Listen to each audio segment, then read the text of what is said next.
Bonjour à tous. On démarre cette revue de presse en France avec la victoire de l'Olympique de Marseille face à Lille 2-1 hier soir. Un succès qui permet aux Phocéens de consolider leur deuxième place au classement et de filer tout droit vers la C1, titre le journal L'Équipe. Menés 1-0, les Marseillais ont retourné la situation en quelques minutes grâce à des réalisations de Valère Germain et Dario Benedetto.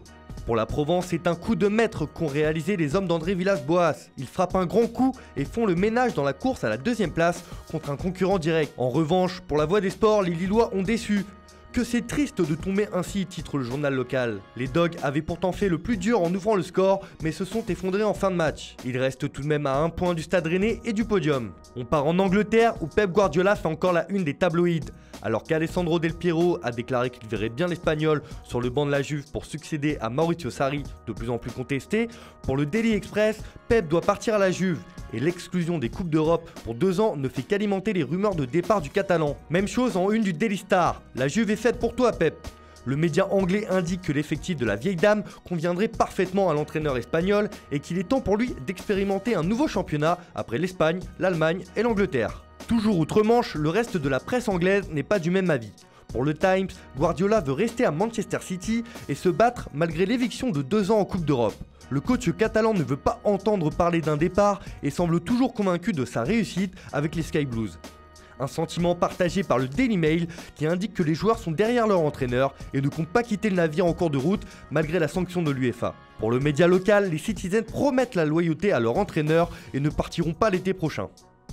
Direction le Portugal où c'est une triste affaire qui fait la une des médias locaux. En effet, hier soir, le FC Porto a affronté le Vitória Guimarães, mais Moussa Marega, l'attaquant des Dragões, a été victime d'insultes racistes par les supporters et il a quitté le terrain en furie, quelques minutes après son but. Pour Abola, nous sommes tous Marega. Le journal local affiche son soutien à l'attaquant après ses débordements. Retenu par ses coéquipiers et son entraîneur, le Malien a laissé exploser sa colère à l'encontre des supporters adverses lors de sa sortie. Pour Diogo, c'est un véritable crime qu'a subi le joueur et cela montre les problèmes de racisme qui peuvent encore exister dans les stades de football. Même constat pour Record, qui soutient le joueur de 28 ans avec ce titre, Marega 5, racisme 0. On file en Italie, où le choc entre la Lazio et l'Inter a tenu toutes ses promesses. Dans une rencontre à suspense, les Lazialais l'ont emporté 2-1 grâce à des réalisations de Ciro Immobile et Sergej Milinković-Savić. Pour le Corriere dello Sport, c'est une sainte Lazio. Milinković-Savić a été divin. Il signe le dépassement sur l'Inter. Il n'y a que la Juve devant Inzaghi désormais. Une performance également saluée par la Gazzetta dello Sport qui estime que l'Inter a mal à la tête ce matin. Cette 24e journée de Serie A a été stupéfiante dans la lutte pour le Scudetto. La lutte pour le titre s'annonce donc passionnante de l'autre côté des Alpes. Enfin, en Allemagne, l'excitation commence à monter à 2 jours du choc entre le Paris Saint-Germain et le Borussia Dortmund en 8e de finale allée de la Ligue des Champions. Pour Kicker, le Borussia est sur le banc d'essai avec cette rencontre.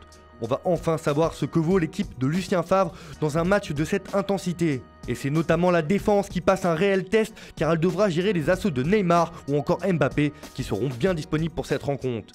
Voilà, c'est tout pour aujourd'hui. On se retrouve demain pour une nouvelle revue de presse sur Foot Mercato.